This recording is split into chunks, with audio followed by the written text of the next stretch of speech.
Yo, nouvelle vidéo, nouvelle théorie. Aujourd'hui, on va parler d'une théorie que je voulais vous parler et vous dire et vous énoncer, vous la raconter depuis un très long moment. Mais j'avais pas trop le temps les gars.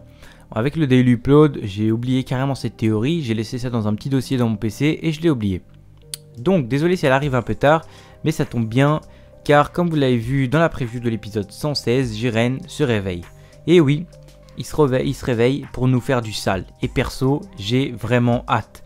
Je m'étais posé la question quand il avait commencé à méditer, pourquoi Jiren médite comme ça, en plein milieu du tournoi, alors que c'est le tournoi du pouvoir quand même, alors que c'est loin d'être fini. Il lui reste pas mal de taf à faire. Son univers ne contient que 3 combattants. Donc pour ceux qui disent oui parce qu'il estime qu'il n'y a plus personne à sa taille, ok, ouais, mais ton univers il a que 3 combattants. Et on sait que ça va jouer au nombre. L'univers qui aura le plus de combattants encore sur l'arène va gagner. Donc là, soit il joue mal le coup, soit il sait très bien ce qu'il va faire. Donc je me dis que c'est pas la principale raison. Alors je me suis dit que c'était tout simplement pour récupérer du ki, de l'énergie. Car même s'il ne le montre pas, il a quand même enchaîné 2 combats. 2 combats contre qui d'ailleurs? Contre les 2 mortels qu'on pensait les plus forts avant de connaître la puissance du Jiren. Donc Hit et Goku. En tout cas, c'est les 2 qu'on connaissait et qu'on savait voilà, qu'ils allaient être des outsiders, les favoris. S'il est aussi confiant, pourquoi ne pas se poser sur un rocher? Parce qu'avant il faisait ça, au début du tournoi, quand il méditait pas, il était posé sur un rocher.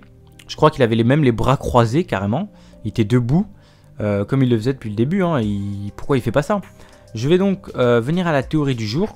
Donc pour moi, Jiren, en tout cas la méditation de Jiren, qui aura quand même duré 5 minutes, si mes calculs sont bons dans le tournoi.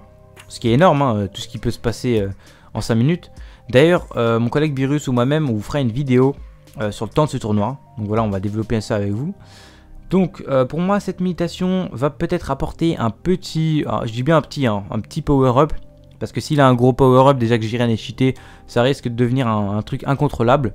Donc voilà, je pense qu'il va prendre un petit power-up. Je vois cette méditation, je la vois pas servir à rien. Parce que si elle sert à rien, pourquoi il médite, pourquoi il se pose pas sur le rocher comme j'ai dit.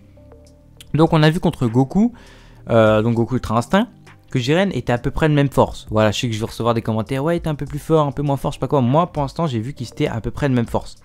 Donc, Goku, comme on l'a vu dans l'épisode 115, il commence à maîtriser un petit peu l'Ultra Instinct. Ouais, il tâtonne. Il commence à le maîtriser de mieux en mieux. Et donc, on peut en déduire qu'un power-up de Jiren n'est pas impossible pour pouvoir rivaliser avec la maîtrise plus en plus parfaite de Goku. Je pense, en plus ça collerait bien avec le personnage, lors du round 2 contre Goku, peut-être les spectateurs, ceux qui sont aux côtés de Beerus ou même les autres dieux, ils pourraient avoir une phrase du genre ah ouais, Jiren est plus fort qu'avant, ses coups, sa vitesse sont accrus, ses coups sont bien plus conséquents, il fait plus de dégâts, etc. Et là, on pourrait peut-être avoir aussi une phrase de Vermouth qui dira et oui, grâce à la méditation après de durs combats, elle augmente considérablement, etc. Et même sa force, quand il médite, voilà, sa force augmente, tout augmente, voilà. Enfin voilà, dites-moi ce que vous en pensez dans les commentaires pour un power-up de Jiren, à quoi sert la méditation, dites-le moi dans les commentaires si vous le savez, ou si vous avez une théorie.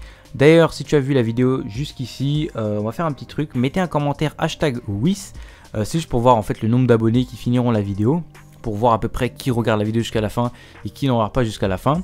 Sur ce, n'hésitez pas à hacker le pouce bleu, bonne journée, bonne soirée.